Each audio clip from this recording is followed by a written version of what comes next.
Hello and welcome back for another Off the Cuff chat with me, FPL Mez. And in today's episode, I am very, very fortunate to have the king of FPL planning, Tien, and also a very good friend from our Australian FPL community and also Sydney meets as well. So an FPL Curran. So fantastic to have you both for today's stream to preview game week 3. How are you both doing?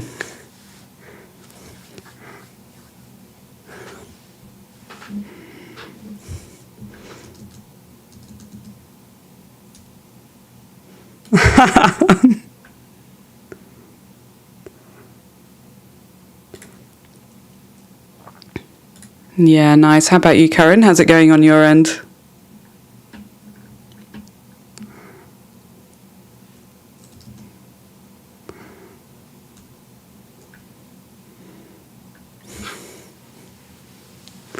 Yeah. Oh no, that's great. Yeah, I'm honestly, just before we started, so my apologies to everyone that's watching on YouTube. We were running a little bit behind, just a couple of technical sort of glitches, and I'm still getting used to also streaming again, because like we've had a 3-month sort of break, and obviously the season just started. We're only in game week 2, or just finished up game week 2. But yeah, it was just like getting back into the swing of talking to the FPL community, doing my video blog diary type of thing that I'm doing, but also doing these live streams as well. It's just been, it's taken me a long time to just get back into the groove of it and just get used to it again. But before we started streaming, we were just talking about how we've not, like Tian and I have not really focused that much on FPL during the break. And so that's been really nice. I only started thinking about my FPL team maybe a week or so out, and it's been a bit of a challenge getting back into the groove of it. Karen, have you found that to be the case for you? Like, or were you sort of full engrossed into pre-season?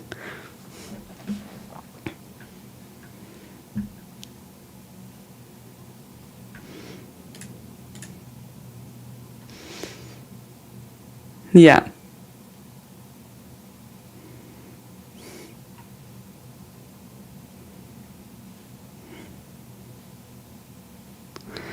Nice. I think the chat's just saying that you guys are on mute. So let me just double check that. Really sorry about that. Like, hopefully that works now. So actually, guys, can you just say something? I can hear you okay, Mira. And Tien. So Im 1974, can you just let us know whether you can hear us all now? So we had a couple of technical glitches, so hopefully that has sorted itself out when I... Okay, no one's saying anything in the chat, so I'm not sure now. Really off the cuff fashion. I know it is, and I think that's the best thing about it. It is super off the cuff. Like obviously I've prepared a couple of things. I probably gave you the most amount of prep this time around, which is a bit of an outline. Absolutely fine, so. Karen, yes. Okay, so you still can't hear Tien. Okay, let's fix that problem. Tien, if you just say something. Hello, I'm here. Okay. Can you hear me? Oh, what a pain. Hold on 1 second. Apologies to all the viewers. Yeah, really sorry about this. Can someone confirm if you can hear Tien, please? Because we can hear each other completely fine. Yeah. Fine. Like we could just be chatting away. All right. I know that there's obviously a bit of a lag. Yes, okay, so everyone can hear. Hurrah. All right, we should almost like start again a little bit. So welcome back for another off-the-cuff chat with me, FPL Mez. And today I have two very special guests from our Australian FPL community, Tien and Karen. Very, very great to have you. You are too low. Ooh. Oh, no. Okay. Maybe that's the sound on the other side. I'm just going to go with it because right now it seems like everyone's sound seems to be okay.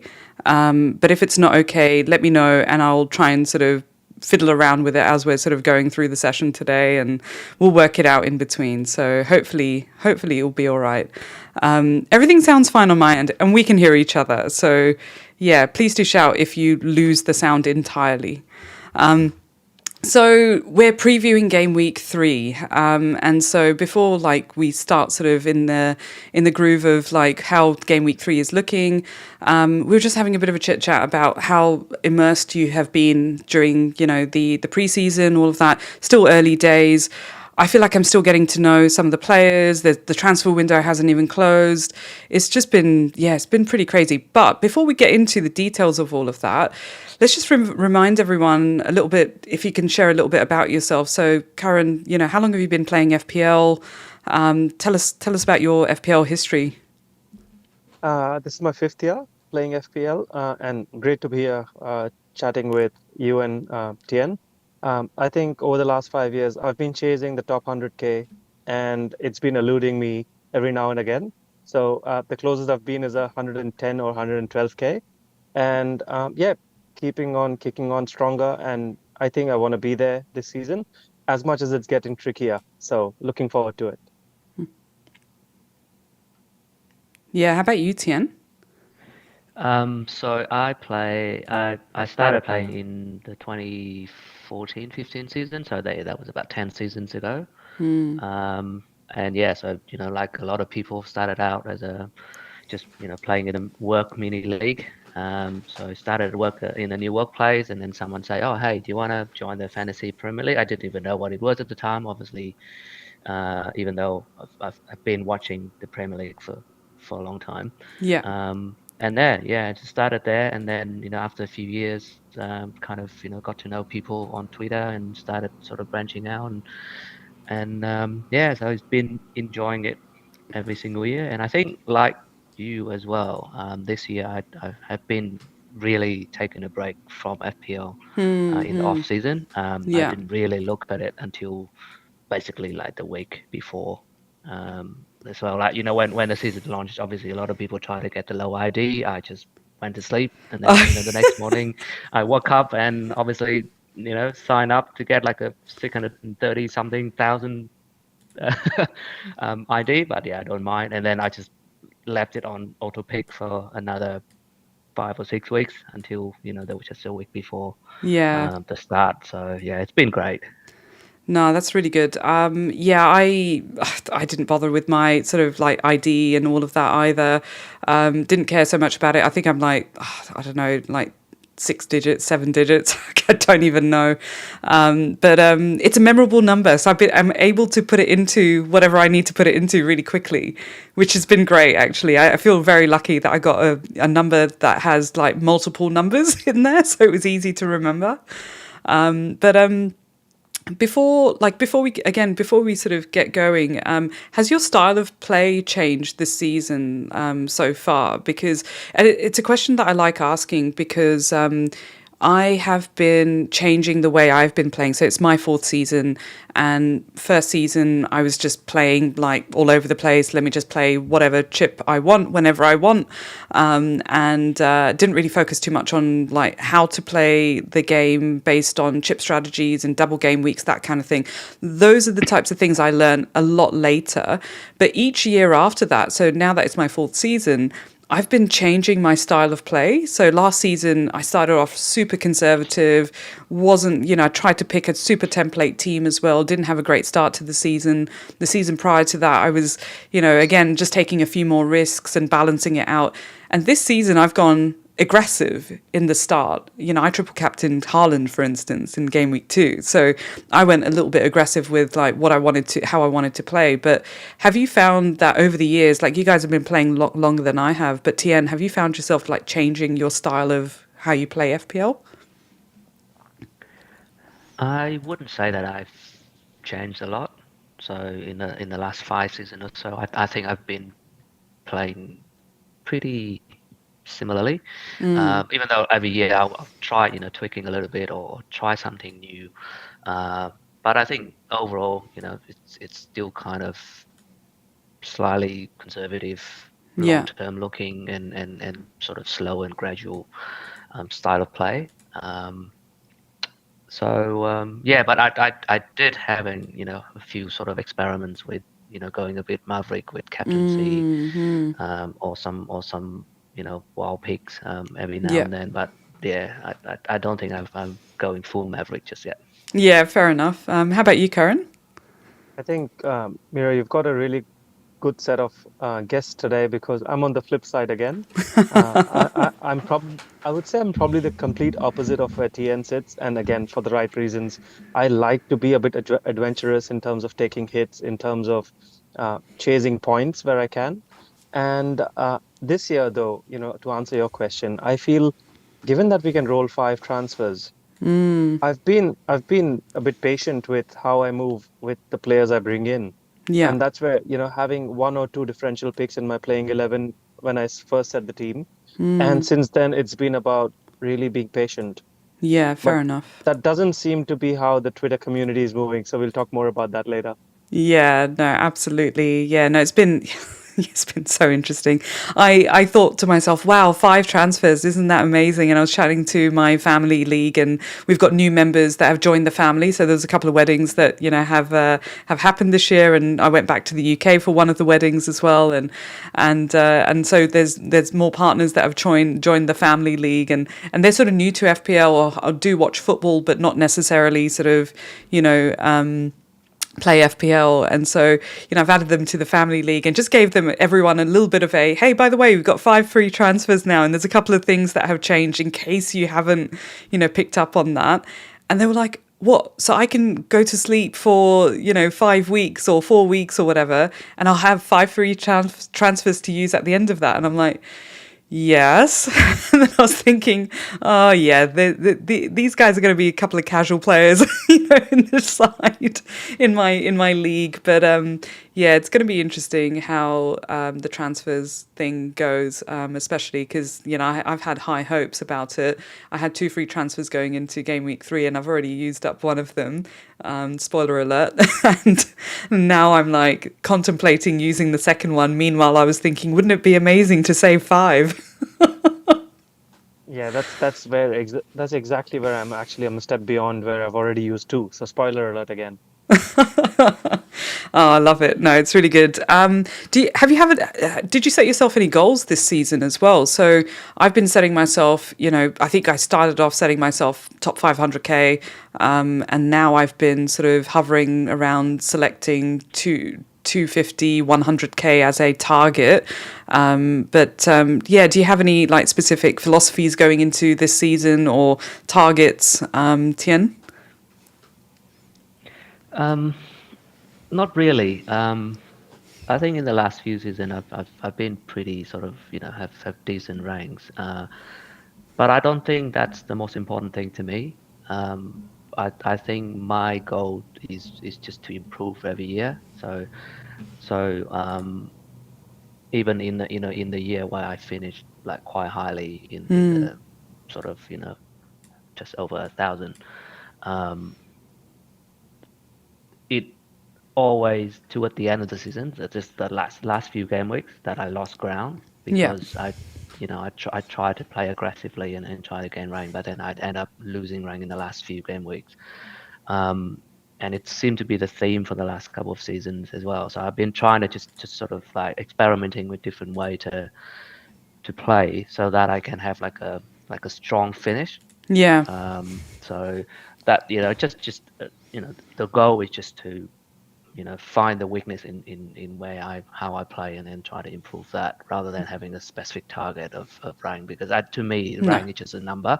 Yeah. It doesn't really matter whether, like last season, for example, I was in a touching distance of 10k, but then instead of trying to be conservative and stay in the 10k, I went aggressively and eventually dropped out to about 60k. Yeah. But that didn't bother me at all because I rather went for it and just finished very strongly. Yeah, like whether it's 60 or 600, I don't think it matters too much. No, I totally agree with that. So last season, I had awful ranks, and I learned the hard way, I guess, like from having a bad rank to then not caring about the rank as well. So I think for so long I was in 4 million, 3 million, 2 million, back to like 3.5 million. And, I was hovering around there for at least sort of, I don't know, 5 to 10 game weeks. I was, in that sort of vicious loop of like just going up and like fluctuating up and down. And if anything, I walked away from that thinking, I don't care about this as much. And, anything I do is going to be better than where I am. And so I started changing like the style that I was playing, stopped being as conservative, played with a bit more heart as well. And, what my gut was saying, like bringing in Trippier at like crazy at points of the season and, just going for moves that I normally wouldn't go for. So yeah, no, I'm really glad that I got the worst of it, because I think the year prior, and I think I feel like I've had a full emotional roller coaster with FPL so far. So it being my 4th season, my first season I was like just learning about it all. Second season I finished like 2.5k, and then I was like, yeah, this is gonna be fine. Going into my third season I'm hovering around like the 3 to 4 million. And it just brought me back down to earth. It was like, oh yeah, I just have to learn this game all over again. And it was really good. I really enjoyed the hustle of trying to make up the ranks and play differently and have fun with it as well. And yeah, with the captaincy picks as well. The amount of times, Tien, you and I were sort of like, shall we go against Haaland? Well, what could go wrong? Oh, no, it's great. Only a hat trick. Yeah, that's right. That's right. Let's just give a bit of a shout out to everyone that's joined in the chat. Thank you so much, for being there. I'll just, so Im1974, thank you so much for giving us a heads up about sound and all of that. Lewis, I hope I'm saying your name right. I hope it's not Louis. No, I'm pretty sure that might be Lewis. You're in the USA. And it's 4:15 a.m. Wow. Okay, so it's probably about 4:30 now. But thanks yeah, for joining thank us, you Lewis. Really so appreciate much. it. Yeah, thanks for joining us. And we've also got Peter in the chat. Great to see you, Peter. And yeah, Diraj, lovely to see you as well. Fantastic. And yeah, it looks like this is great. Yeah, saving transfers, more chances of seeing unicorns. That's exactly how it feels. Anyway, let's get cracking with our, very quick, we won't spend too long on our game week 2. But I'm doing a slightly different format of how I normally do off the cuff. So for those of you that are joining for the first time, off the cuff is pretty unscripted, although I've probably done a little bit more prep this time than I normally do. And I've been using a online tool to just share my FPL journey. So if you've caught any of the videos before, or this is now on a podcast as well, so if you caught any of the episodes previously, you would know that I've been using an online collaboration board or tool to just document my FPL journey, and I thought I'd use it for the stream as well. So usually I'll just share the browser and find things from Twitter or something like that and just pop them up. But this time I thought, let me just do something a little bit different. So yeah, we'll give this a go. But Tien, over to you to have a chat about your game week 2 and how you went with game week 2. And I apologize. I realized that the movement on the screen may be a little bit, hopefully it won't give you motion sickness. I apologize in advance if it does. That's all good. Yeah. So game week 2, yeah, I think it was fine. Just above average, a little bit above average. Pretty happy with the captaincy on Haaland. Obviously, no triple captaincy because I do just want to save it for later. So in goal, I've got Pope. She didn't get a clean sheet this time, unfortunately. Trent and Porro both got a clean sheet. And Munoz, yeah, obviously Crystal Palace has been pretty poor defensively, so nothing there. In midfield, I've got Saka and Jota, both got me just an attacking return each. And Smith Rowe as well, what a hero.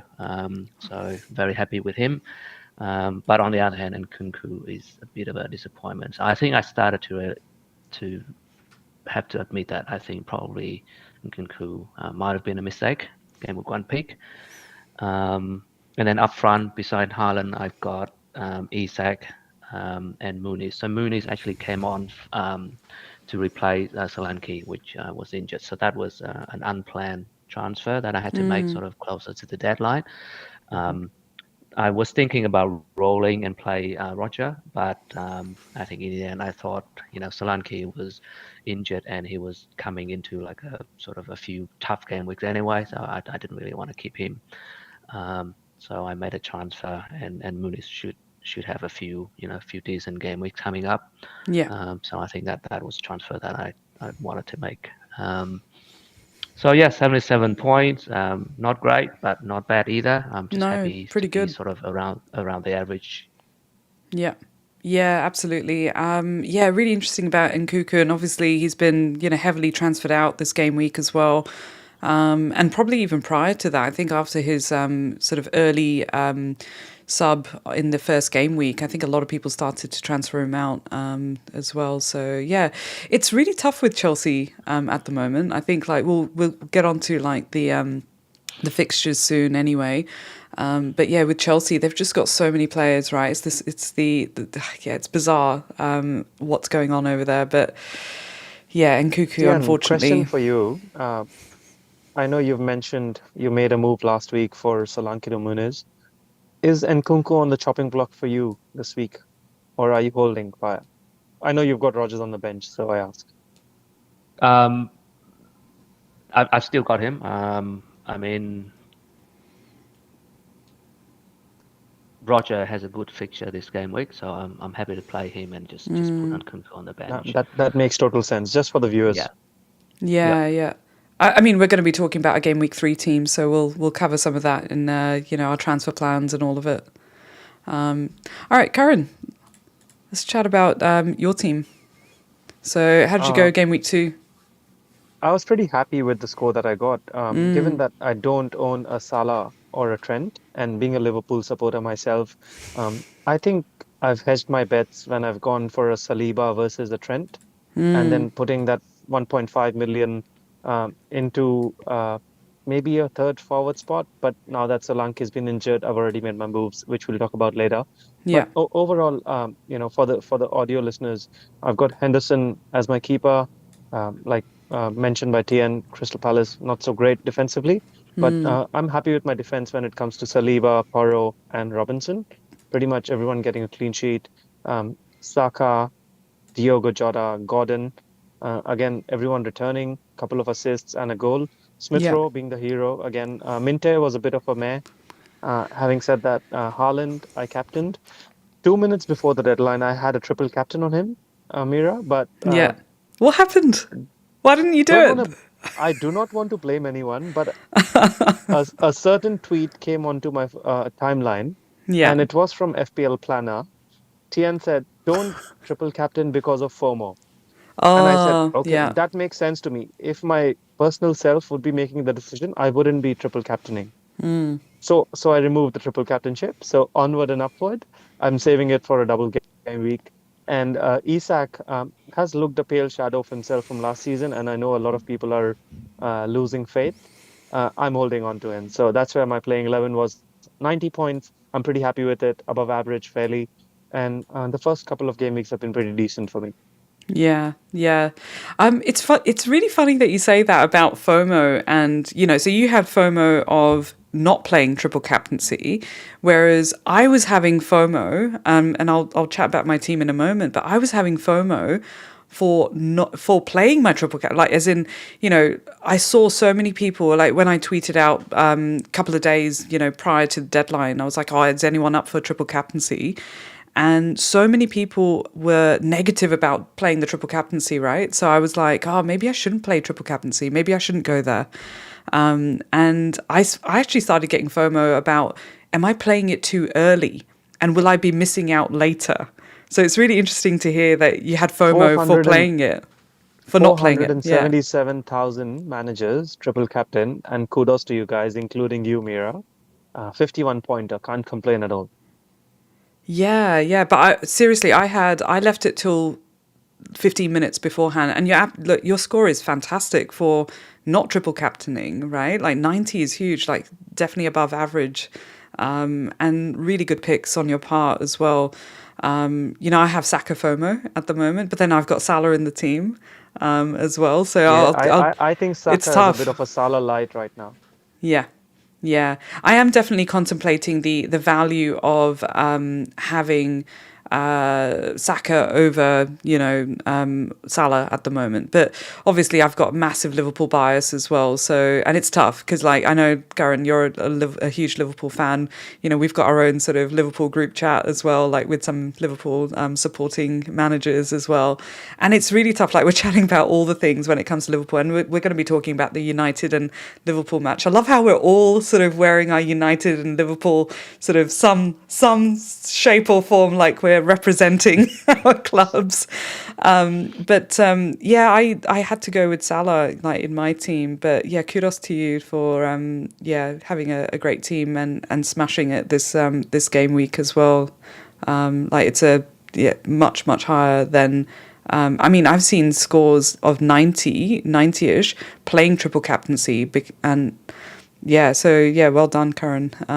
My team, I won't sort of go through too much of my team just because I did a video yesterday. I realized I was like, oh yeah, you know what? I need to continue keeping a bit of a diary. So let me just smash out a very quick video. So I'll link that in here if you want to catch that. Like I just go through a bit of a thorough sort of review of my game week 2. But look, I've got Henderson, Porro, Gabriel, Robinson. So I think, Karen, we've got the same sort of defensive lineup there. I've got Jota, Murphy. Murphy hasn't worked out. Like that was a bit of a punt kind of pick for the season, or not season, for the first couple of game weeks, just because of, Newcastle's fixtures hasn't really worked out. Smith Rowe, absolute legend as well, did well in the first game week, got the double-digit return in the second, so really pleased with that. Got a really good fixture coming up, so I don't think he's going to be going anywhere. Salah, and then my front line has got Isak, Havertz, and Haaland, and obviously triple captaincy on Haaland. But like I said, I had FOMO for playing it. I was like, am I playing it way too early? This could go terribly wrong. And then Ipswich scored the first goal, and so I was like, oh shit, this is going to go terribly wrong. That's City being City conceding the first goal, right? Or in the last minute. Yeah, it was giving me Liverpool vibes, Karen. I was like, oh, true that. Yeah. This is what Liverpool would do. What the hell's going on here? Yeah, we do need a bit of a wake-up call every now and then. Yeah. Can I just add my 2 cents on the FOMO thing? And I think, whichever way you choose to do, as long as it's your decision, then no matter what happens, you'll be more happier with the outcome. Completely agree. Because the thing with FOMO is if you do something because of FOMO, and you'll be blaming yourself a lot when it doesn't work out. Whereas in this instance, obviously it worked out for you because you went for it, and it was your gut that you went for it, and it worked out. So it's great. And then for you, Karen, you took it off because you didn't believe in it, right? You were having it on because of FOMO, and then you took it off because that was your gut decision. And obviously in this instance, it hasn't worked out for you. But I think you'll still be a lot happier than other way around, when if you had it on and it didn't work out, and you'll be really kicking yourself. Yeah, and I totally agree, Ken. So the most important thing is, we can talk about it after the fact. Then it doesn't really matter because we know the outcome. But no one knows the outcome before it happens. But just on that all note, I know, shout out to FPL Wire. For those that don't view that, Pras definitely made a really good point on the podcast this week about game week 33 being a potential out for those who didn't triple captain this week against Ipswich. There's potentially a really good double game week for a majority of the big hitters. So yeah, just a plug in there. Yeah, look, I don't disagree, that there's going to be better game weeks and potential opportunities as well. So personally, I've not had much luck with the triple captaincy chip. And when I've played it on a double game week player, I've not got anywhere near the 51 points that I got this game week, right? And so for me, it's a chip that could go, it's like massive swings that could happen with this chip. Now, because I've not had much luck with it, I thought I want to get it out of the way and not have to think about the triple captains. It's the same with the bench boost. Like last season, I left my bench boost really late. And so when I'm playing my wild card, I'm then planning for a bench boost. And then I'm holding that much value on my bench as well. It's very frustrating, like when you're planning around some of these chips, right? So noting that there was only going to be 2 double game weeks, and we just don't know what could happen as well. Like I was listening to the SideNet, FPL SideNet guys, Andrew and Peterson, in their latest episode, and they were talking about how they hope that something happens so that the Southampton fixture for City, for instance, ends up being in a particular game week that is a double, right? So it's then designing that game week to be one where you can captain one of those big hitters, but we just don't know. And that's the thing. I didn't want to play with the probability of what could happen in the 30-something game weeks after, and it just presented as a good opportunity, so I went for it. And yeah, it felt good as well. Like despite sort of feeling the FOMO of playing it too early, it felt good playing it. Yeah, it was nice to just get it out the way more than anything. Really good comment from John. So in the YouTube chat. So thanks again, guys, for tuning in. So Newcastle are generally playing poorly. Isak is a casualty of that more than cause. Yeah, like I watched some of the highlights from even the Carabao Cup fixtures, and yeah, Newcastle's just not instilling me with a lot of confidence at the moment, unfortunately. But yeah, I feel like I might end up holding Isak a little bit longer. And yeah, we'll talk about our game week 3 team soon. And, but before we go there, I just wanted to jump straight to the fixtures for game week 3. So is there anything that you guys want to add about game week 2? Any sort of key moments that sort of stand out for you that you want to, or things that are happening yep. Perfect. Let's move on to game week 3 fixtures. So what we're not going to do is go through every single game, just because there's quite a few games. I think some of them are, we can take a stab at some scores for some of them as well. But I've just highlighted out a couple of the fixtures that I think would be good to have a bit of a chat about. So we are very lucky, like the timings that you see on the screen. So those of you that are watching, it says that the first match is going to kick off at 9:30 p.m. So over here in Australia, obviously with the time difference, we're very fortunate right now that we can watch a 9:30 p.m. match on a Saturday. That's soon going to change, and it will become, I think it's 11:30, and then it will change to 12:30 in the morning, and it becomes more and more of a pain to watch FPL or watch EPL and follow your FPL team and the rest of it. So this is where I'll be making pancakes again in the morning, watching highlights, because I just can't be bothered to stay up to watch the matches. But Arsenal Brighton, let's have a chat about the first game, the first match of the game week. Potential captaincy as well, with Saka there. What do you guys think? Like with this match, how do you think it could go? I see it a 2-0 kind of a game for Arsenal.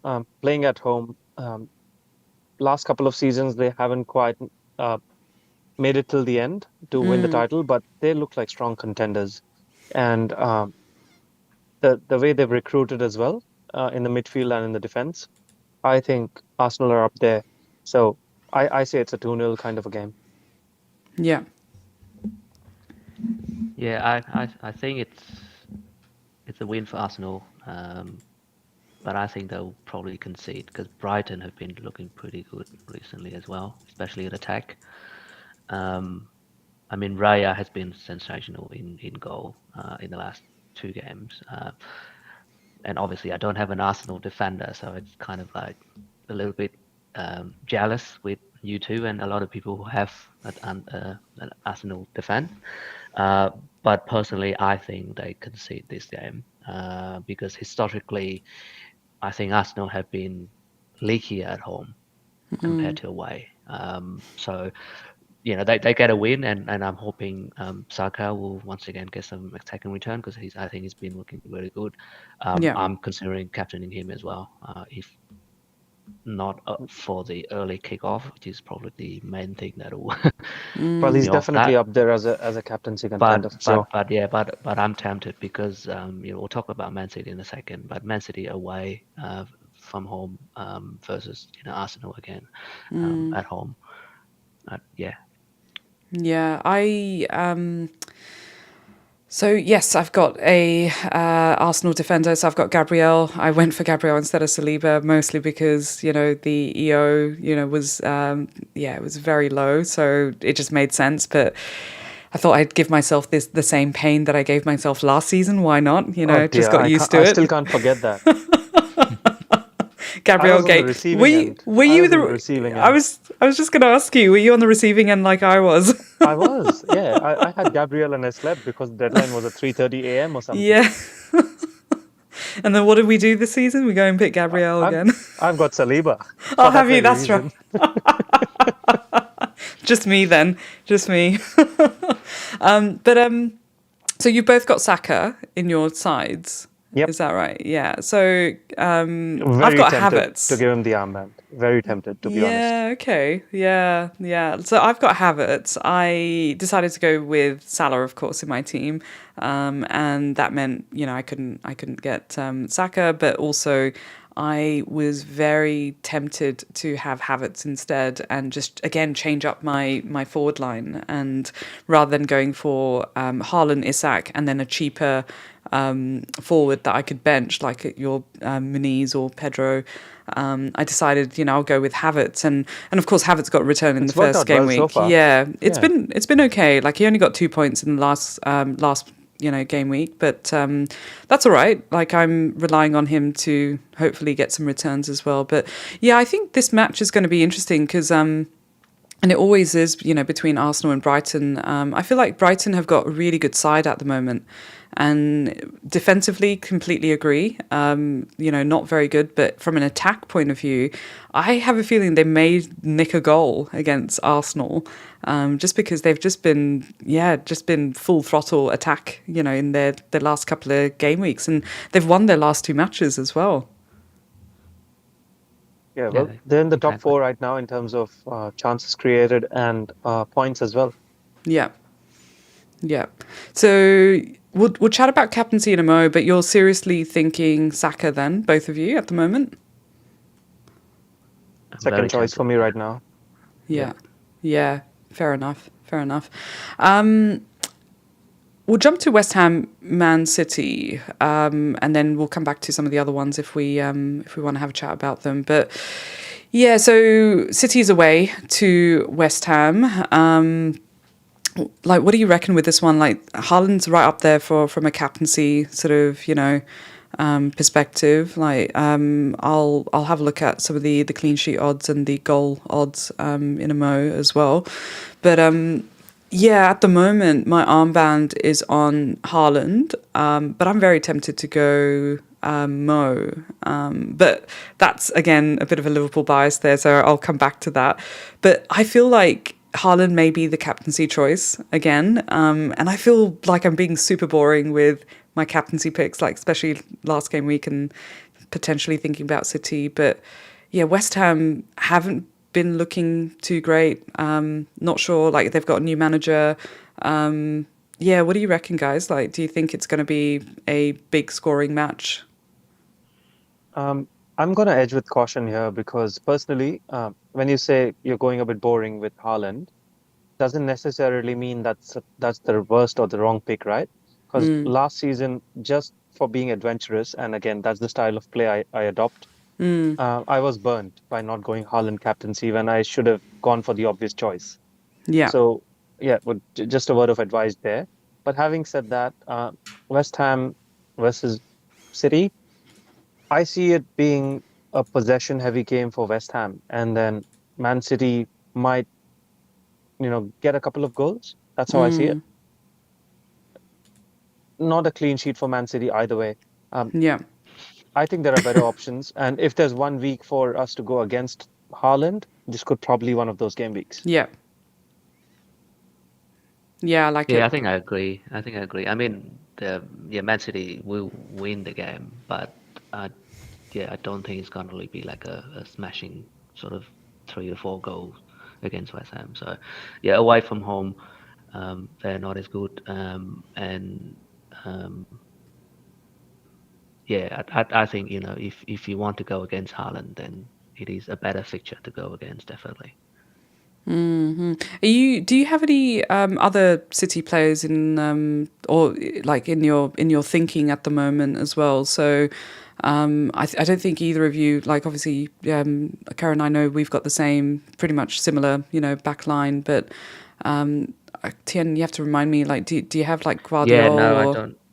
I had Vario for I think the first draft that I had, but right? then yeah, in the end I switched it to Poro and Munoz instead. That's worked out well Uh, for Soro. yeah, because I think at the end of the day, City does have they do have that habit of just conceding 1 goal every game. And that's It's uh, Edison. consistent, right? Even and this and and season. it's been happening exactly the same for the first 2 games as well. Yeah. And watching City, like Vario is not as attacking as used to be. I think without Walker, I think he has to stay back a lot more. So like why would you pay 6 million or whatever for someone who doesn't even Yeah. get clean sheet? Just for other So players, sorry, Tian. Just for other players from Man City, two players have really caught my eye. One of them is Rico Lewis. Him hitting the post or the woodwork. I think owners who brought him in for game week 2 as a Kwanzaa substitute or replacement were really unlucky.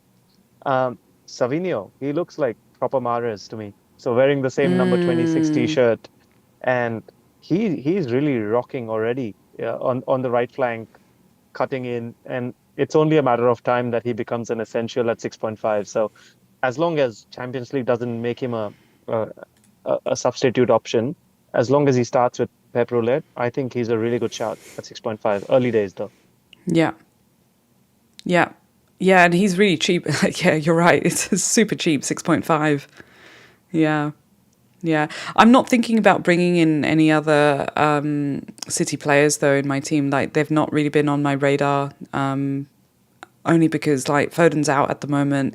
He'll come back in. Doku, Grealish, like, some of these guys are coming in and out. And Rodri's not ready, at the moment. So, yeah, I'm kind of, like, just relying on Haaland being the output at the moment. Yeah, he's a bit of a shield pick there, right? Once you have him, That's you're it. covered for Man City for the time Yeah. being. Yeah, that's it. saying yeah, having said that though, now I mean obviously buying any City player now is probably not a good idea because after this week they've got Brentford at home, which is a very good fixture, but then they've got Arsenal and Newcastle away following that. So not the best. And um, even like Haaland is, in my opinion, dispensable as well. If you Yeah. really want to take some punts for those 2 weeks, because a lot of people will be looking at wildcarding in game week 6. So potentially you could sell Haaland to switch Yeah. to Mo Would you do it Salah, this for game week example. though, Tian? Or if you're This on a game wild week. card now, yes. But if you're on free transfers, waiting to wild card in 6, what would you do then? If you wildcarding this game week, I No think Haaland there's a makes sense. I think there's a an argument to be made to not have Haaland. I Because agree. but then yeah, you do need a plan to bring him back from game week 7 because they have a lovely run of fixtures from game week 7, or at Yeah. least have something to think about. Yeah. But yeah, well, I mean, if you are cutting this game week, then of course you should be thinking about rolling free transfers, at least a couple of them. you know, think that Can try. unicorn, yeah. Unicorn is probably easier to find, but yeah, like at least try to aim for that. But I think there's a very strong argument to go against Haaland if you are cutting now. Yeah, yeah. Akib's got a question around what's your thoughts on Gundogan at 6.5 mil? I wouldn't touch that, to be honest, personally. He's just coming back. I know he's got a good rapport with the manager and the team, but Champions League around the corner, and they look fairly settled without him. So I wouldn't go there personally. Yeah. Same. There's other better 6.5 million options elsewhere. Yeah. There's no need to play the pep roulette when you don't have to. No, that's right. That's exactly it. All right, well, let's move on to the next one. I think this is where there's a good sort of captaincy pick available. So Chelsea versus Crystal Palace. Two very different stories for these two sides. So Crystal Palace, who are selling everyone, and you've got Chelsea, who are buying everyone. So really interesting matchup, this one. And of course, it's a home fixture for Chelsea. Yeah, what are your thoughts? Palmer looked really good, got a hat-trick of assists, and then you had Madueke getting a hat-trick. Still unsure like how that side's going to line up. You know, the starting 11 is a big question mark as well. They've just got so many star players, so many potential players that could be doing 60 minutes or just a 10-15 minute cameo at the end there as well. Hard to say. How do you think this is? I mean, look, defensively, Palace not looking that great at the moment, but attack is looking decent, you know, but losing a fair bit of attack potential. How do you think this one's going to go? Tien, over to you. Oh, Karen, yeah, go for it. I'm actually quite excited about this fixture. If there are two fixtures that I want to watch this weekend, Yeah, definitely one of them is Man United versus Liverpool, and the other one is this one. As much as Newcastle and Spurs is a really exciting game, I yeah, think there's points to be had from an FPL perspective, from a Chelsea standpoint, and I've already, spoiler alert, Palmer is my bus captain right now. So uh, okay. uh, all I wanted to see preseason was from the likes of Foden, Watkins, and Palmer is a bit of form, which we did not see. And as soon as I know the stats and the XG might talk otherwise, but the moment we saw Palmer being Palmer in the last game against Wolves away, Yeah, I think he's on it, and we've seen it last season when he's on it. So I didn't want to miss on a Palmer differential kind of a play. So there I am with the Palmer captaincy shout. yeah, I like it.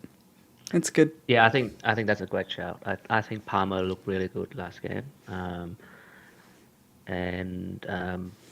Yeah, if I had him, I think he will be my captain. No second thought. I think Saka doesn't come close. I think Palmer is the best option this game week. Obviously, Nkunku is a serious doubt at the moment in terms of whether he starts or not. So he's currently on my bench, which is really a shame because this is the fixture that I It want to is a bit play of a him. shame, yeah. And yeah, as you said, like you don't even know who's gonna start for Chelsea. I think beside No, Palmer, you can't really say about anybody. that's It's very right. similar They to just got City and too many. Haaland. Yeah, exactly. They just got too many options that they can play. So yeah, so I think you either go Palmer if you can, or just avoid them altogether. Really, Yeah. Do you because think everyone is just a pun. yeah, do you think so Jackson's had two starts. I'm not a fan of Nico Jackson. He's on my do not buy ever list at the Yeah, he's moment. a bit of a Darwin for a few of us, right? Yeah, yeah. But he's been getting the starts and obviously he got a goal as well in the first game week, was it? Was it? Actually, I'm not too sure. I'm pretty sure he's had a Second. He goal. did get an assist Second, last game yeah. week when Palmer scooped the goalkeeper. Yeah, yeah, there you go. Yeah. So I don't know. It's I don't know if he loses his place or he's favourable at the moment. He's getting the starts and he's getting pretty long time, like before he's been subbed off. So yeah. Yeah, personally, I feel, Nkunku is too good a player to be sitting on the bench. And I'm sure Maresca eventually would realize that Palmer is a good number 10, and that's where he belongs. He does not he's not as at his best when he's playing on the right. So Yeah. you've got a couple of really good wingers on the right, a couple of good wingers on the left. So where does Nkunku fit? He's probably a Jackson replacement as a number 9. Yeah, And interesting. I think that's the kind of system that I think they would go towards. But again, I'm not a manager myself, so I think Jackson is a bit of a risky pick, FPL wise. Yeah. Yeah, fair enough. Yeah, I agree. Yeah. And And even if he starts, he comes off early anyway, just because Chelsea have too many players to come on. Yeah. So yeah, same story. And I mean, who knows? Chelsea might buy another two strikers by the end Oh, of the Ivan by the end of Toney, the you week. never know. So yeah, Ivan Toney there. They could be Chelsea player by Saturday. So you never know. It's possible. Yeah, and I'm not touching Jackson or anyone in Chelsea really beside Yeah, Palmer. Palmer. If I could get Palmer, I'll get him. But if not, I'll just stay away. Just stay off it. It's just once again, it's just a shame because they have such a lovely fixture run. Yeah. Is there anyone in the from this week. defensive? I know you say that you wouldn't touch anyone else except for Palmer. But is there anyone as a defensive pick that you would potentially consider? Kukurea maybe, Colwill. If on wildcard, Colville maybe at a 4.5 price tag with 5 good fixtures on the run, Yeah. maybe. Yeah, Why you pick him over Robinson? Yeah, true. fair point. Fair point. That's the thing. Like That's the thing. Unless you Yeah, were that's to what you're go- comparing. you're Yeah. you're not picking the player from the team. You're picking the player against other player at the same Unless price you were to point. go And 2 4.5s or 3 4.5s and trying to beef up your attack. So Yeah. yeah, I mean, if you go three or 4.5 to rotate, then perhaps. But yeah, yeah, maybe a Konza from Villa. And yeah, yeah, I'm not that yeah. bullish on Villa, but anyway, we'll talk about that later. Yeah. Yeah. Yeah, no, fair. That's that's really fair. Look, before we get to United and Liverpool, because I think that's we're gonna chat a little bit more about that if we can.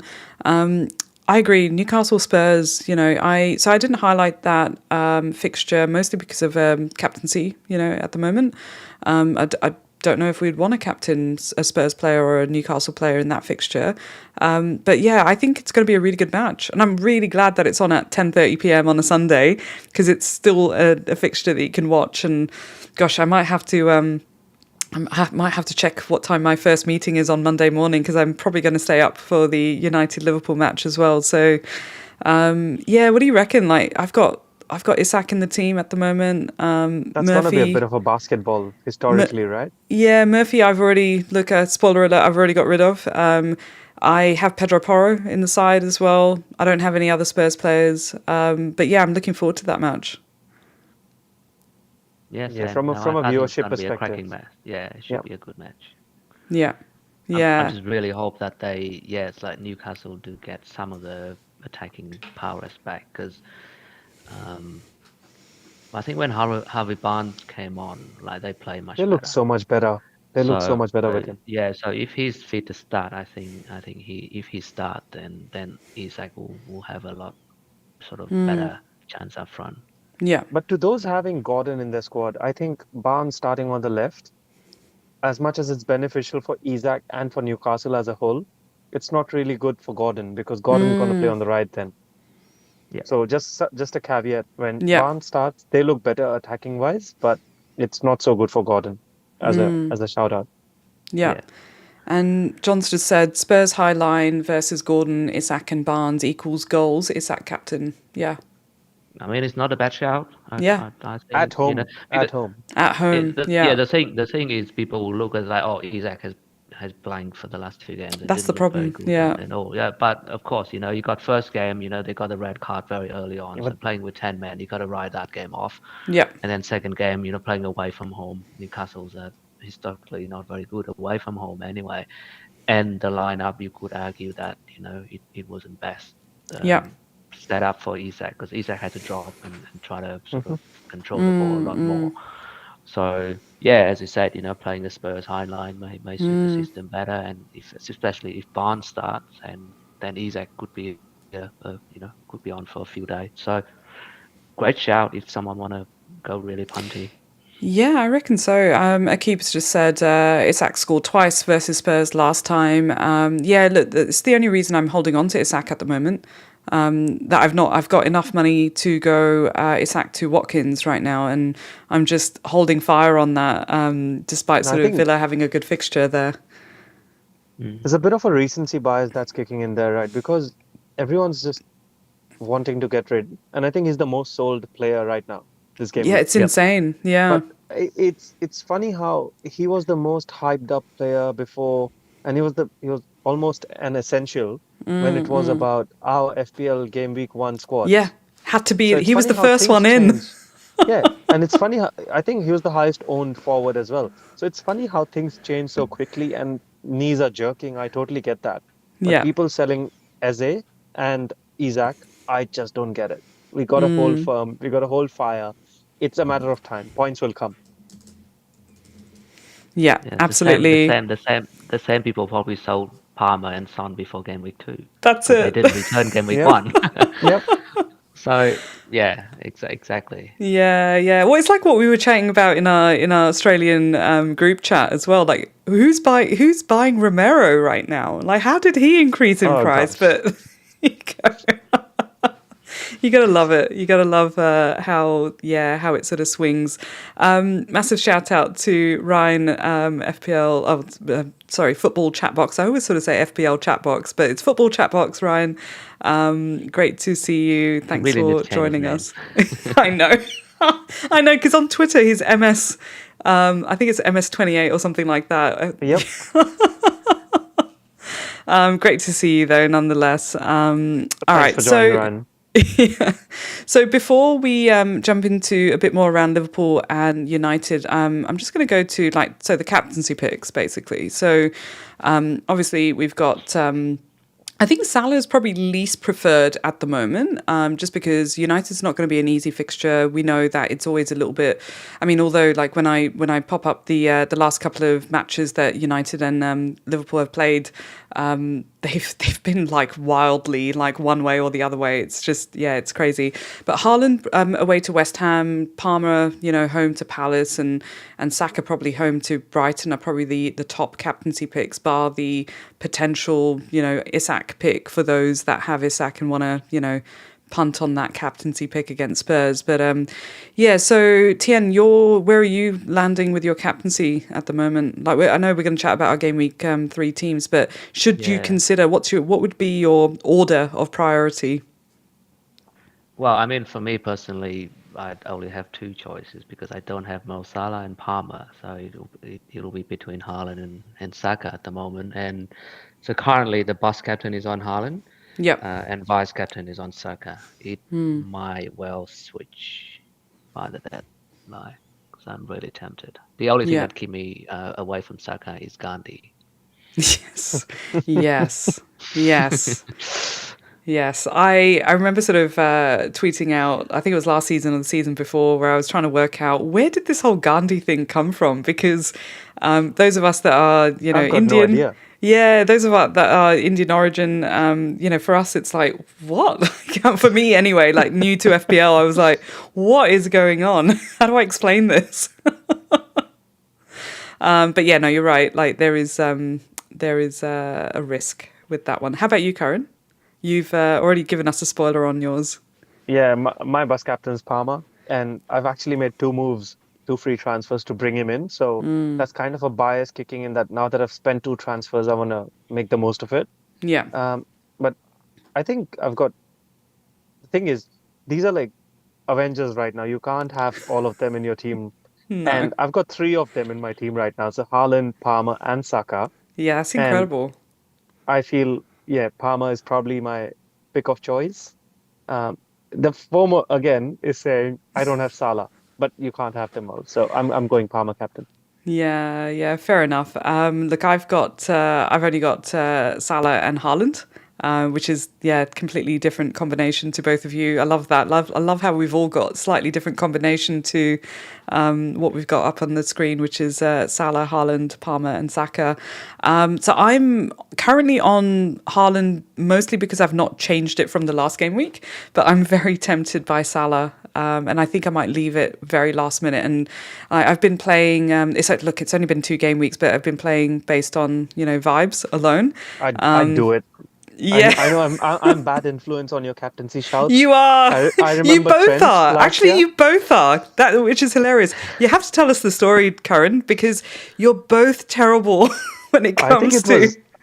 I think it was the Diwali weekend, and for those who don't know Diwali, it's a festival of lights that we celebrate from the Hindu religion.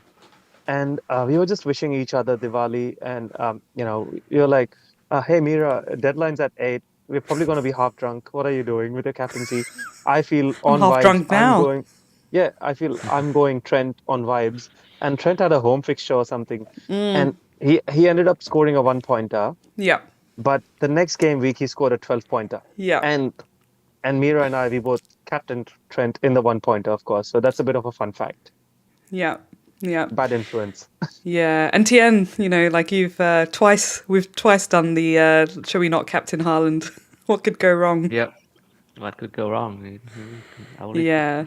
I a think the hat first, trick. That's it. yeah, exactly. That's exactly what happened when we captained Kane that game week. I was in Melbourne that game week at a theatre performance, and I remember sort of, getting up. I think it was like a couple of minutes before the interval, and I was like, oh, this perfectly timed interval. Anyway, I ran out, had a look, and I saw your message, and I was like, yeah, okay, let's captain Kane, and we did. It went terribly wrong that weekend. Anyway, Yeah. Anyway, we move. exactly. Better, it's more sensible. I think after that, I was like, no, don't try and over engineer, the Yeah, captaincy picks. don't go against I the think obvious, I would say. I think Haaland playing at home, against a non-top six side is a Yeah, yeah yeah. There's no reason to go against him unless we feel absolutely. like he's not playing. Yeah, But yeah, but yeah, away from home, you can take him on. yeah. Why not? Why not? Because I think So West Ham do like to put up a game against Pep, especially at home. So Mm. I wouldn't be surprised if, Bowen scores a goal or two. yeah, absolutely. This might be very tiny on your screen, so I apologize in advance. I sort of popped it up and realized that the font was very tiny for the previous sort of head to head between United and Liverpool. So for those that are listening, United have had 16 wins, Liverpool 13, and there's been 10 draws between the two sides. One of the most awaited fixtures, I feel like, for me anyway. Like as a Liverpool supporter, I really do look forward to watching these matches. And most of my team is a combination of United and Liverpool fans as well. So there's plenty of family banter and feud going on around this sort of time. I've now, got a new brother-in-law who's a huge United supporter as well. So that's already started. And yeah, the banter's been sort of, ticking along over the past sort of week while, United had their loss against Brighton. So yeah, it's been a lot of fun. But I'll read out some of the scores and look. So the last Premier League match. So club friendly, Liverpool won 3-0. That was just recently. That was over in the States. But the last Premier League match was back in 8th of April, and it was a 2-2 draw. And then 18th of March prior to that, where we lost. So United won 4-3 at home at United. And then, prior to that, and that was the FA Cup actually, but Premier League 0-0. But before that, obviously the big win, that was 7-0. The So 7-0, yeah. it has swung, a fair bit. And then prior to that, United won 2-1. Prior to that, club friendly, United won 4-0, and that was home at Anfield for us, or away for United, and it was 4-0, prior to that as well. So I just see this match could go any direction at the moment. It's quite possible. But Tien, I'll start with you. But judging by United's start to the season, how do you reckon this is going to go? I don't think it's gonna be a 7-0. Let's put it at that. I think, um, under Ten Hag, and especially now we've got a few sort of reinforcement in the back line as well, and Onana is getting better. So I think we should be able to put up a fight. Yeah, It could go either way, but I don't think it's gonna be a big score. So kind of 2-1 kind of game in my opinion. Either way. yeah, okay, yeah. From a goal scoring perspective, who do you feel is have you haven't got Bruno on your side? I know, I know so many Man United supporters. Actually, the in my family league, the few Man United supporters, I can rely on them to have a couple of Man United players in their side. But you don't have anyone in your side at the moment yet. No, being a Man United fan, I'd rather not have any because then at least it reduces the pain. So yeah, a lot of people do that. Like they support a team and then they just load up the FPL team with players from the team they support. I generally do the opposite. I mean, obviously, I That's will have Man United players when they are playing really well, but Yeah. obviously they haven't been for a long time now. Mm. And yeah, so I generally do the exactly opposite. So then at least if Man United win and we get a good result, Yeah. my FPL team might not do very well, but then at least I have something to be happy about, and then vice versa as well. Yeah, no, that's fair enough. That's fair enough. Karen, how are you feeling? I see goals in this game. Yeah. I know Liverpool's defense have been fairly improved on the slot, Mm. and 2 clean sheets on the trot, but 3-2 for me. I can Yeah. see Garnacho scoring. I can see um, maybe a Trent or perhaps a Jota goal. I can see Mm. a Salah goal in it. So anyone who wants to go a Salah captain, I'd say go for it. Yeah. Not the worst of weeks to go against Haaland. So and Salah has a good track record against Man United. Mm. 3-2 either way, like Tian said. But I can see goals. That's all I would put it as. Yeah, no, I like it. I completely agree. And earlier, Im said, United, as a United fan, Rashford owner, good on you. It's an easy 5-2 win for us. Wow. Okay.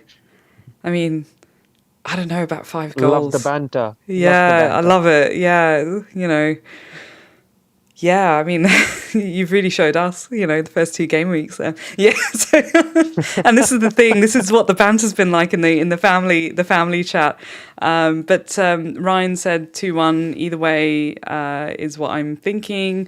Ryan owns Rashford, so a goal from him would be nice. Okay, yeah, fair enough. I Mohan, won't be surprised. I think the two goal scorers could either be Garnacho and Rashford or Garnacho or Bruno. So yeah, at least 2 goals either way. yeah, yeah, Won't no be fair. surprised. Yeah, no, I wouldn't be surprised either. I think just judging by how It's it's the gone, magnitude of the game. it Yeah. is. It I is. It's think the pressure. Yeah, yeah. yeah, absolutely. And Moan said 2-0 or 3-1 to Liverpool. Salah on the score sheet. But if United scored first, they win. Wow. Okay. Yeah. That sounds like a multiplayer bet type of prediction there. Mohan, you're gonna have to get onto that. Yeah, Yeah. No, at home they could park the bus. I can see where he's coming from. Yeah. Yeah, absolutely. I think it's going to be a great match. It always is. It always is. It's always nice sort of watching, the.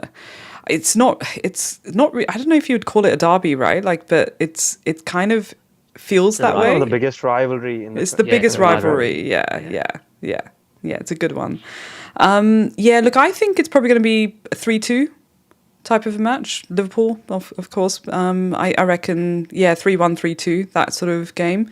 I reckon we could probably get 3 goals if we sort of keep our shit together right from the beginning as well. Like we've had 2 game weeks where, against Brentford, we started really well.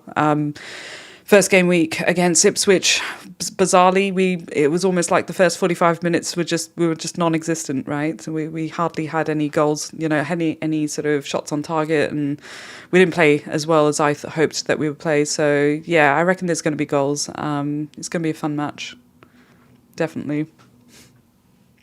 I was just going to bring up Lego Mane's hop on, hop off. Very quickly as well, like just from a picks point of view, like before we jump into our game week 3 teams, when are you guys thinking about wildcarding at the moment? Is that sort of on your horizon between game week 3 that we're hitting to 11 that this is forecasting at the moment? I personally feel there's a world where we can do without a wild card. I mean, personally, I've got 2 Arsenal picks, and I think people are going to jump on to Arsenal in game week 6 onwards. Um, there's probably a way to maneuver without shipping them out. Yeah. And I know Haaland is a spanner in the works because that makes it 3 really highly costly picks. But I think people are becoming more and more about immediate gains, and jumping onto a wildcard game week 3, we don't know what Champions League would bring to us. So personally, and usually I'm a person in the previous years who pulls a wildcard trigger in game week 4 at the Yeah, international okay. break. So with that in mind, I'm still holding fire. I'm like, there's more information to be had. As much as there are budget picks enabling the viable 4 premium squad right now, I think there's probably better ways to look at it from a long-term perspective. And I'm open to a game week 6 wildcard at the moment. Yeah. If not, I'll hold for later. Yeah, fair enough. Yeah. Tien? Yeah, I think game week 6 is a good time to wildcard for a lot of people. I'm not locked in or anything. It really depends on what I do in the next 2 or 3 weeks because you're right that Arsenal will have a lovely fixture run from game week 6, but then before that they do have a couple of tough fixture. Especially when they play Man City and the same with Haaland. Yeah. So there's a very good opportunity to sort of jump off Saka or Haaland if you kind of want to take punt on like Liverpool, for example. Like they have a couple of good weeks between now and then. So it's, like especially the Forest and the Bournemouth game Yeah. in 4 and 5. Yeah, definitely. It is very tough for people to get Salah without selling at least Saka or Haaland. Or Haaland, yep. Yeah, like I can see a world where Haaland plus Saka or Haaland plus Nkunku, for example, to Watkins and somebody else, or so you can get Salah. So Haaland and Saka out for Salah and Watkins, for example. Like you can get some That's a fixture play right there. really good picks for some really good features, and then it's just wildcard in 6 to get all of them back, get 3 Arsenal back or Yeah. whatever. You really play the fixture because, like, yes, you could argue that the like of Haaland and Saka are fixture proof, but they play each other. You Yeah. can't really expect a high scoring game between Yeah. those two teams. So there are opportunity and points to be gained there. And if you do that and kind of plan for that, then ideally you should at least have a couple of road transfer on top of that as well. And the benefit of the wildcard this year is that you can save transfers Yes. after the wildcard, which is really handy because then you don't lose that opportunity to fix up the team afterwards. So that's what I'm sort of looking at, but I'm not locked in because I can still do transfers in a way that I don't need to wildcard in 6. Yeah, I'm definitely not locked in. I feel like I'm probably edging towards the 6, 7, around that sort of time. Yeah, I just don't like the idea of jumping off of Liverpool players even for game week 6, right? So that's, I know, away to Wolves, but Chelsea's just shipped 6 goals against Wolves. So yeah, I'm not sure if I feel good about, dropping some of my Liverpool players, even though, I'm starting to see some wildcard 6 drafts. People are triggering their wildcard now, right? Like their wildcard 3, wildcard 4. So it's going to be really interesting to see where the template goes, even though there isn't really a template this season. It feels like there's not really there's some set players, it seems like, in our teams, but not really a template forming at the moment, which is really nice to see. But I wonder, like with the wildcards being played similar sort of time frame, whether a template will start emerging. Question for you both on wildcard. Do you think a -4 is okay? To be a bit of a hop on, hop off from Haaland to Salah or bringing Haaland back.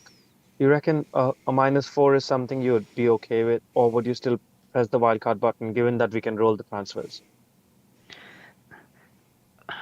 Personally, I don't think it's just the Haaland on and off because it really depends. So like for Yeah, it's a you, bit of spreading the funds, right? like for example for you, because you've already got 2 Arsenal, right, and then it's very different from a lot of teams who don't even have any Arsenal players at the moment. Yeah. So for those teams, Haaland on and off won't solve the problem of not having any Arsenal, after game week 6. Yeah.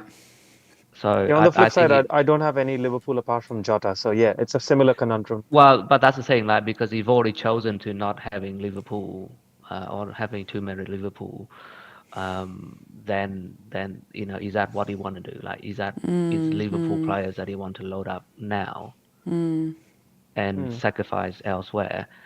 Now, if you can do that without sacrificing Arsenal players, then there's no need to wildcard, right? But Yep. if on the other hand you say, I'm gonna sell Saliba, I'm gonna sell Saka to get Liverpool players, then Yeah, you that's are a bit pretty of a much hop on, hop off right there. and then you are pretty much heading towards the wildcard 6 Agreed. naturally anyway. No, that's a good answer. Thanks, Tian. Yeah. Yeah. Yeah, I personally wouldn't think about taking hits for that scenario, just because right now everyone is packed so close that four -4 is going to feel painful as well. But also, it could swing either way, right? Like, so whilst we think it's a really good opportunity, I just don't see like the point of doing that at Shipping the out moment. Haaland on a -4 is never a good point, No. or even Saka for that matter. No, it's just so close. I mean, they're both on same amount of points after 2 game weeks, right? And yeah, so it might just kind of it's swings and roundabouts, really, like with that. So I'm not sure if it's worth it. But let's have a quick look at. We won't spend too long on this because we've just gone through some of the fixtures there. But these are some of the projected goals and clean sheet odds. Anything sort of stand out for you guys on here? So. Clean sheet odds for, obviously for Arsenal being fairly high, nothing, too surprising there. Yeah, I guess I as don't see many clean expected. sheets this weekend. Yeah, I don't see many clean sheets, to be honest. Yeah, I agree. The one I'd be really happy with is an Ipswich versus Fulham, though, because could be a bit of a cagey game there. yeah, I think that could be fun to watch. Yeah. Yep. The other one that, interestingly, Chelsea, Crystal Palace, 32%. Eze's looked really good, though. Like, he's not had the returns, but he's looked really good. He's due big time. Him and Muniz, I think they're both due big time. Yeah. I think he'll score against Chelsea. I think Brighton will score against Arsenal. I think Chelsea, Man City will concede. So I agree there. Yeah. Yeah. I think clean sheets will be rare this game week, or be where you might not expect. Yeah. Yep. Agree. Nothing more to add here. I think like the Newcastle Spurs match, like that's pretty. It's looking exactly the same, which is really interesting to see. That you don't often see 1.85 and 16% there for both of them. That is so evenly matched right there. Yeah, it's not often you see that. So even the bookies don't know what to do with that. No, it could go anyway. No, I'm looking forward to it. There's about 16 of you watching. Just wanted to say a shout out to everyone that's tuned in on YouTube. Thanks for joining us. We are way over an hour in, and usually the guest streams that I do for Off the Cuff, they do end up being that way. And it's been a lot of fun catching up with Karan and Tien today to chat about game week 3, and of course we're also looking at some of the fixtures as well, but we're going to jump into our game week 3 team, so please do like and subscribe. I'm very close to 500 subscribers, and it's been, I think, exactly a year since I started my show, and that was on Spaces and then YouTube, but yeah, I think YouTube reminded me that I've been a year on YouTube since I uploaded my first video, so I can't believe it's been a year. Decent enough reason for all the viewers. Please hit the like and subscribe button. Big shout out to Mira. I love the off the cuff chats because it's off the cuff, so yeah, for that reason, let's keep going. Yeah, absolutely. Thank you so much. I really do appreciate it. And I appreciate you guys coming on as well. It's just so nice to have a casual conversation about FPL. So Tien, we'll go to you first for your game week 3 bus team. So yeah, talk to us. What have you got? Just read out your team for audio as well. Yep. So currently unchanged from game week 2 in terms of the whole squad. Just one lineup change. But in goal, I got Pope. In defense, I've got Trent, Porro, and Munoz. Saka, Jota, Roger, and Smith Rowe in midfield, and up front I've got Muniz, Haaland, and Isak. So one change from game week 2, which is Nkunku, is now demoted to the bench, and Roger comes in for the Leicester game, which, by the way, he's been looking really good. So I'm very glad that I have him. I have one free transfer that I haven't made, and currently I'm not planning to make any. Okay. A lot of people saying, well, you can sell Isaac for Watkins. I have plenty of money to do that. I can make that move easily, but I don't think I will. Just because I think Isaac is still a good option, at least for this game week. Yep. I've already got Rogers kind of covering the Villa fixture. And if Watkins is looking good and fit, most importantly, because he's been sub up very early in the last 2 games. So it looks like there's still some fitness, or still getting back to the full fitness. So if he's fit and playing more minutes, then he almost guaranteed to come in for me next game week. Because they still got 3 lovely fixtures after Everton at home, Wolves at home, and if week away. I don't think it's late to jump on from next week. I am in no rush to do it this week. So that is the plan. Hoping to roll. Hopefully there's no I like it. surprise, injury that come out from the pressers. I'm really jealous of your defense. Oh, thanks. Yeah. Munoz hasn't been looking as attacking as he used to be last season. And obviously Palace has been a bit leaky as well. So I'm not very hoping for much there. I think if it's he the does Henderson. anything. Yeah, I think it's the Henderson picks that, Karen and I have got, and probably half of, FPL Twitter as well. Yeah. I think I had Henderson for pretty much the entire time until pretty much the last minute when I make some switches. Then I've got 0.5 left in the bank, so I say, well, I'll just upgrade him to Pope. No, I think Pope's a definite long-term play. So kudos to you with that move. Yeah, I think I'm glad with that. But at least with Munoz, I have a slim chance of an attacking return, whereas for Henderson, obviously, you've got nothing but clean sheet. So, but who knows? I don't know. We'll see. Oh, he's been awful. Honestly, I have no idea what to do about that. And I don't want to waste it. Like I said, I don't want to waste a transfer. There was me, beginning of the season. I'll probably start rolling like 3 or 4 transfers, and I'll take out the goalkeeper if it doesn't work out. And now I'm like, oh my god, my precious transfers. I'm not going to waste those. Yeah, it's a bit of an overkill where people thought, oh, we go rolling 4 transfers. Never happens. Yeah, absolutely.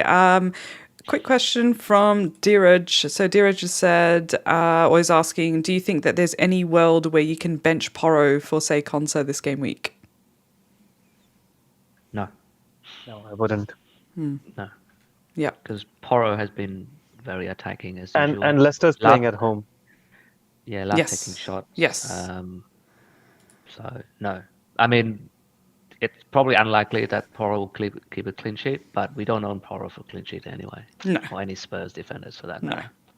That's right. Agreed. That's right. Over to you, Karen, for your game week 3. Well, I've made 2 transfers already. So those were my 2 free transfers rolled over from game week 2 and 3, or 1 and 2. Defense remains the same. I've got Henderson, Saliba, Porro, and Robinson. Quite happy with that. Midfield, I've got Minte playing against Arsenal. A bit iffy, but I've got the option to start Ben Johnson, who's an Ipswich defender playing Fulham at home. And I've got Saka, who's currently my vice-captain. I've got Diogo Jota, very happy to own him. I've got Palmer, who I brought him for this fixture against Palace as a bit of a differential captain.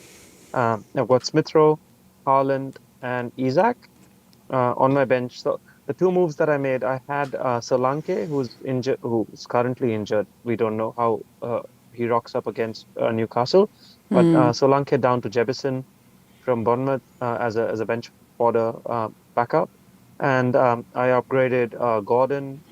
From what I saw of Gordon, I wasn't very convinced, even though he scored a goal and he got me some points. Yeah. Um, I just wanted to bring in Palmer because he's probably one of the better premiums that I can have as a differential. So yeah, pretty happy with the squad. No free transfers rolling into the next game week, but we'll worry about that when we get there. Yeah. Love it. Yeah, I really like your team. I think it's the Palmer recency bias, of course, after his goal and assists but yeah, no, I love how you've gone ahead and just made the double transfer and you went early as well, right, to avoid any Yep, price drops and price drops or price rises. Yeah, I think Palmer probably would rise before the deadline. So I think the only two players that I'm missing or having FOMO about is Trent and Salah. yeah. And this week is all right, but next week, if I really am desperate about one of them, I can downgrade Isaac to a João Pedro Yeah, and upgrade they've either got some good Saka. fixtures. Yeah, Yeah, yeah. upgrade either Saka or maybe Kwanzaa, depending if I want to bring in Salah or Trent. So a -4, but for the long term. Kwanzaa. So he's dropped A twice. double drop. Yeah, Oh he's my sitting on the God. bench right there. Yeah, it's a Yeah, bit. it hurts. It really Yeah, does hurt because I think for me, to be honest, it's a bit of a saving grace with me going Minte and Smith Rowe because how I would have been otherwise was having a Harry Winks, for example, and Nkunku and a Kwanzaa. So I'm just glad that I've gone, not a 4.5 midfielder and Nkunku versus Minte and Smith Rowe. So I'm yeah, just glad I've picked it that way so I can still afford to have the double price drop. Otherwise, I would have made a desperate transfer. yeah. No, that's fair. Yeah, I'm so annoyed about that though because I I'm not typically someone who chases price drops or price increases or anything like that. But this season so far, it just seems like there's just been a ridiculous amount of them as well, and I just can't keep It up. just doesn't make sense. And more importantly, it also holds a Liverpool slot, right? So in case I wanted to go Trent and Salah by downgrading Haaland, Yeah, I can't. So yeah, yeah. it's one of those. But you got to take it on your chin. I You win know. some, you lose some. Exactly. And it's the same like with my side as well. There was a tiny part of me that was tempted to take out Porro to bring in Robertson, for example. And I can't because I've got Quansah on my third bench at the moment as well. So Geez, our defense is exactly the same. Sorry, yeah, Mira. yeah. Well, you've got Saliba, I've Apart from got Gabriel Gabriel. Yeah, Saliba, yeah. yeah. This is it. Yeah. So I've got Henderson in goal, Porro, Gabriel, Robinson in my defensive part of my team. I've got Jota. So I took out Murphy and brought in Rogers. So I already made one transfer. Yeah, I was worried about I knew Quansah. I knew needed to make two transfers to take out Quansah, and I could not work out which 4 mil defender I wanted or a 4.5 mil defender I wanted. So I was like, okay, Quansah problem can wait for the future. That's a future problem. And I didn't want Murphy to also become a problem, so I took out Murphy and brought in Rogers. And I've then got Smith Rowe. I've got Salah as vice captain at the moment, and I've got Isak, Havertz, and Haaland in my front line with Haaland captaincy. And then on my bench, I've got Bentley, Johnson, Winks, and Quansah, of course. And so, yeah, I'm happy with Johnson and Winks. To be fair, like both of them, I might swap them around just to have the attacker ahead of the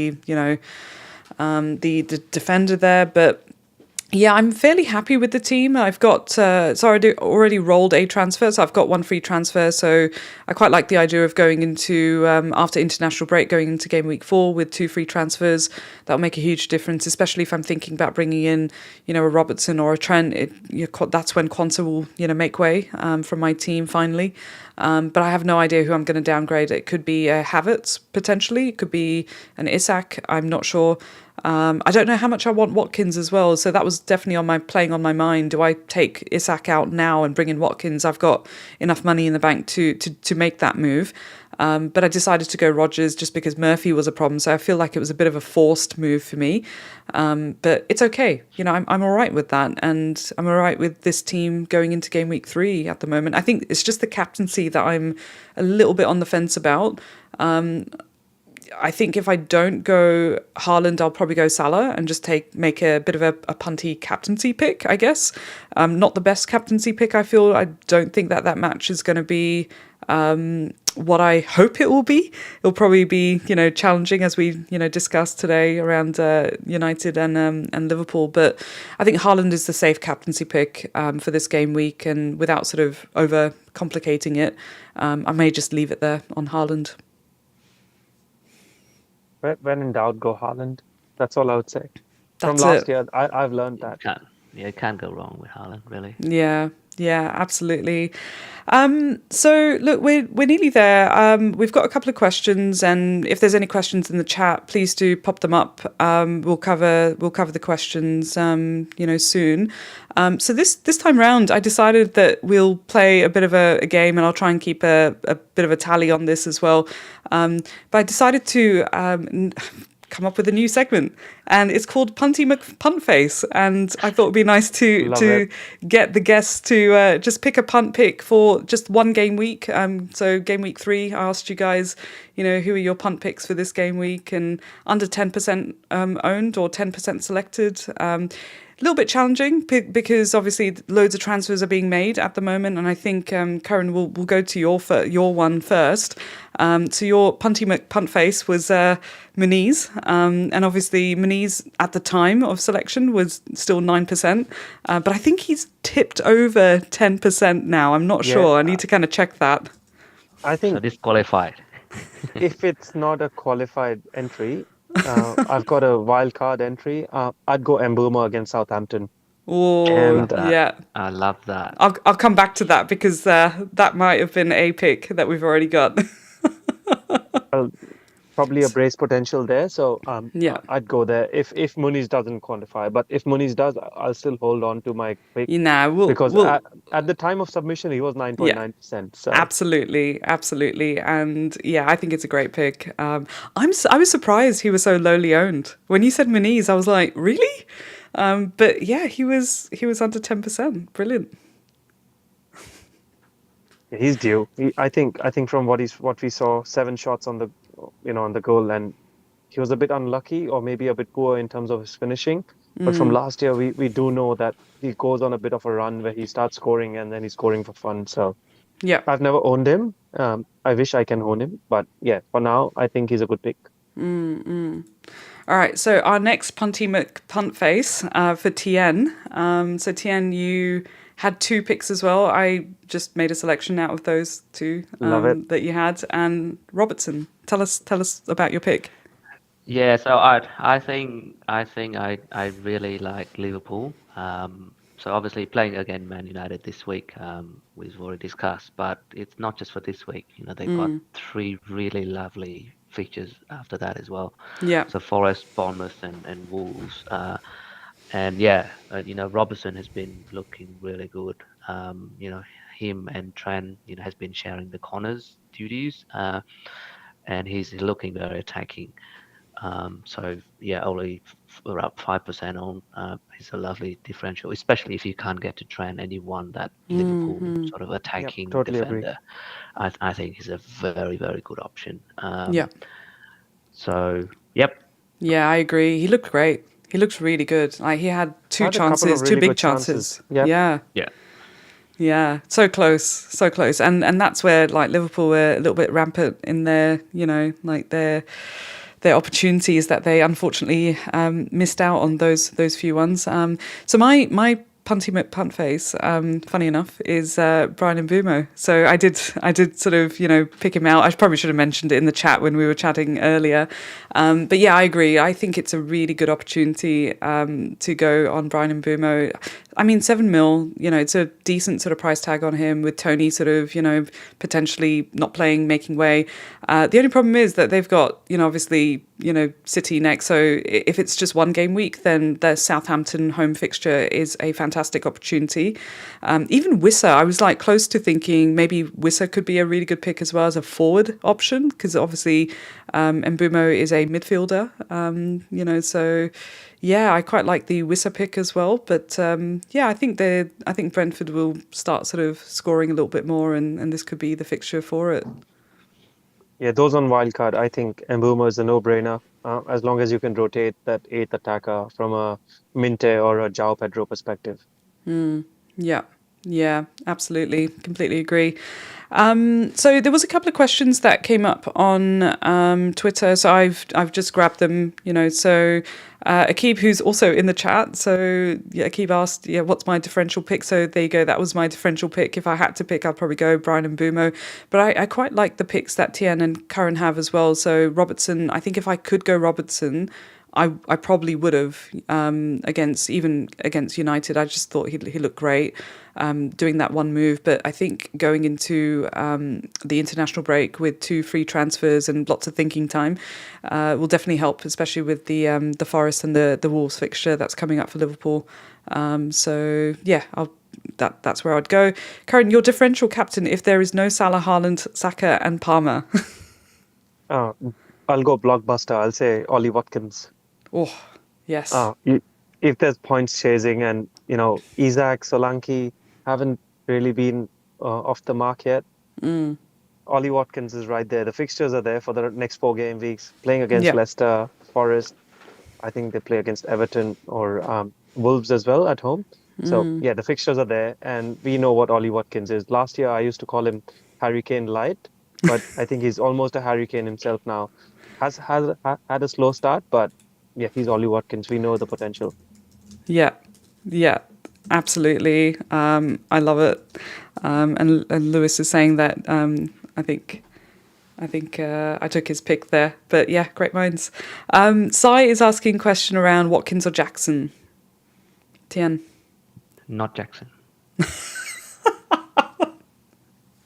Can't trust him. Can't trust him. Yeah. Karen? I think Watkins when it comes to Tien, it's anything except Jackson and Darwin. That's what Tien is. They're both on my never buy. Yep. So, I've got Reece James on there as well. Well, James and a couple of others, but yeah. Watkins is right there. I mean, I mentioned in my previous answer, but yeah, he's just up there. It's only a matter of time. Yeah, agree. Any 4 million defender? The Wolves defender. Sorry, I don't know his name, but have been seeing him in a lot of drafts. Is that Aina? No, not the Forest guy, but the Wolves defender. Starts with an M. Mosquera or? Okay. Mascara. Yeah, I know. The one that strangle. Oh, yes. Oh, that guy. Yes. The Undertaker guy. The Undertaker. The other one that you could think about is Ipswich.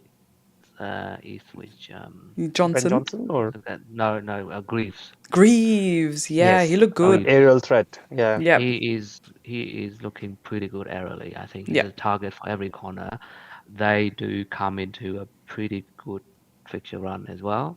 So if they can keep any clean sheet, that'll be great. But he does have that aerial threat that could be a great option.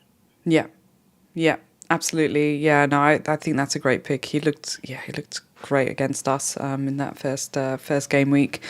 Last question from Sai was Rodgers or any Chelsea midfielder other than Palmer? Rodgers. Has to be Roger. Yeah. Sai, I personally had the same conundrum. I had 2 free transfers, Solanke and the other midfielder that I shipped out, Gordon. So I had enough funds to bring in Watkins and Rodgers. But I had a bit of a knee jerk on Monday morning when I noticed Palmer being Palmer. I brought him in. But, the logical pick would probably be Rodgers and Watkins as a double play. Playing the fixtures, and Rodgers looked electric in game week 2. So had I had the time, I would probably go Watkins and Rodgers. Yeah, and I think we said it earlier. Chelsea, you only have Palmer or no one. I don't think you can trust any other midfielder at the moment. Yeah, no, absolutely. You don't even know who. You don't even know who. Don't know who's going to play. Yeah.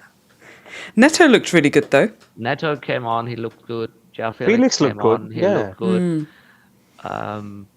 And they might buy another 3 by the end of the week, so who knows? Who knows? I know it's that time of the week, for us over here anyway. It's Thursday night for us and almost hitting 11 p.m. So I really do appreciate you guys being on Off the Cuff with me tonight, and those of you that are watching from all over the globe. We had. I think it was John who was, or no, actually, was it Lewis or John? Lewis, who was on at like 4:15 this morning from the States. So yeah, really do appreciate it.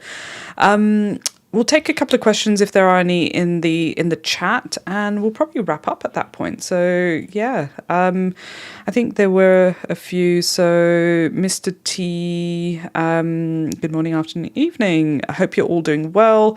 I'm 500k overall with 2 free transfers. Have Isak, Eze, Smith Rowe, Rogers, Jota, Saka, Haaland and Wood. I've been too risk averse in the past, Watkins and Charles. Yeah. I don't think there's a question in that, but yeah. Sorry, I thought there was a question in that. I apologise. Mr. T, if you do have a question, let us know. Actually, he did. So thinking of bringing Watkins and Chelsea mid and take out Eze and Isak. What do you think, guys? If there's no defensive fires to be put out, I'd hold fire. Looks a decent enough forward line, and Yeah. Isak and Eze are due. Again, would be a bit knee-jerky if you were to ship them out. So personally, I would hold, and I would roll another transfer. Yeah. That's the beauty of having to roll more than 2 transfers. Yeah. Yeah, I agree. I agree. Like, yeah, Eze and Isak are the players that you will regret instantly as soon as you sell. Yeah. No, I like it. Mr. T said 4 mil defender's got to be Face. How do you say his name? Face. Is he? Face. Is he not rumored Fast. to be shipped out, or didn't he want to leave Leicester? I think there's a rumor that he's. I'd just be going skeptical about somewhere. that. I can't remember. Yeah. What club he's going to, but There's so many rumours for so many players right now. He's I a good pick, but he's gone up in price, I believe. It's 4.1, I think. Yeah, you're right. Yeah. So not Yeah. 4.0 anymore.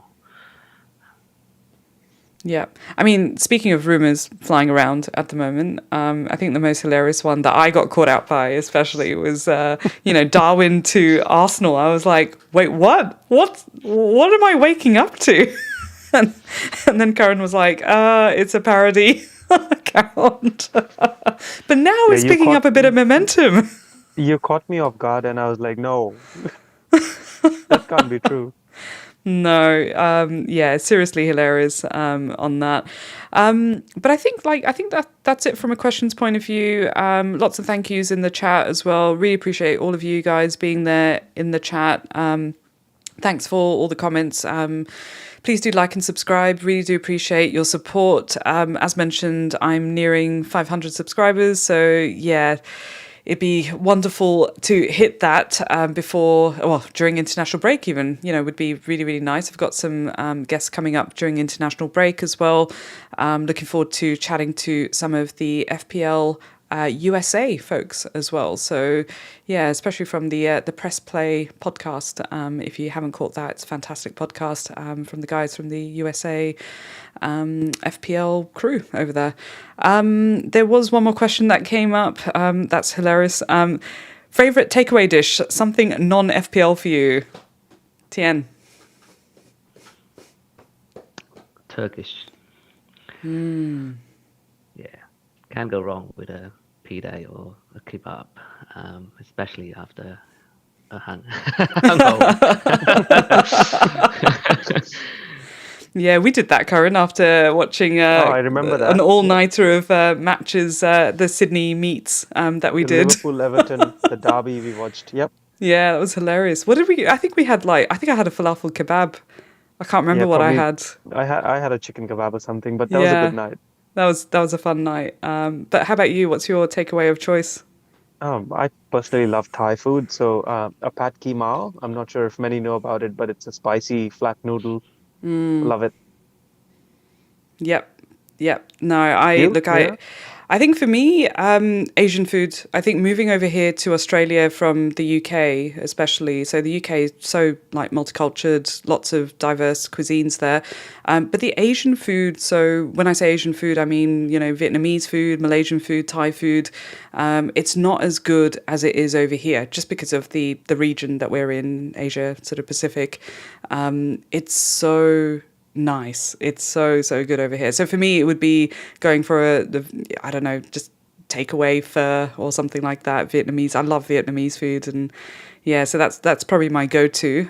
Just the flavors, they just pop. But Thai is my other. So having a laksa or something like that is usually what I would go for. And I'm like new gluten intolerant person, so no more kebabs for me unless I can find a gluten-free kebab, which is not going to happen. It'll be a naked kebab, basically. But yeah, great question there for us. Look, that's about it. So thank you to everyone that has tuned in. Tien, Karen, thank you so much for joining me on a very off the cuff chat. And it was a pleasure getting to know you both. Tien, I feel like I know you really well. Karen, I feel like I know you really well. But I think for everyone that's listening and watching, I feel like they would have got to know you guys a little bit better as well. So yeah, we've got a really close-knit community over here in Australia. Lots of good banter, chats going on in group chats in the background. And yeah, our league, is always having fun as well. Lots of good banter. So yeah, really, really good. I'm so happy to be part of this community over here in Australia. But look, good luck to everyone in their upcoming game week. Any shout outs or plugins for you guys? Where can everyone find you? Karen, over to you first. Firstly, I'm really glad to be here.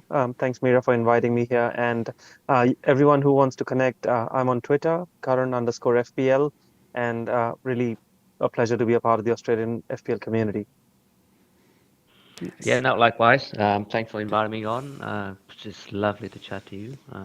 And yeah, hopefully I will be able to see you both in Sydney in a few weeks' time, because we are planning to go to Sydney for a little family holiday in the school holiday. But yeah, if people want to sort of connect and have a chat on Twitter or X, as we call it these days, just FPL Planner AU. So yeah, it's been lovely, and just really looking forward to this weekend. Hopefully we'll get a good result against you guys, but not holding my breath for that. Just looking forward to the football, and should be a good game. and FPL. Yeah.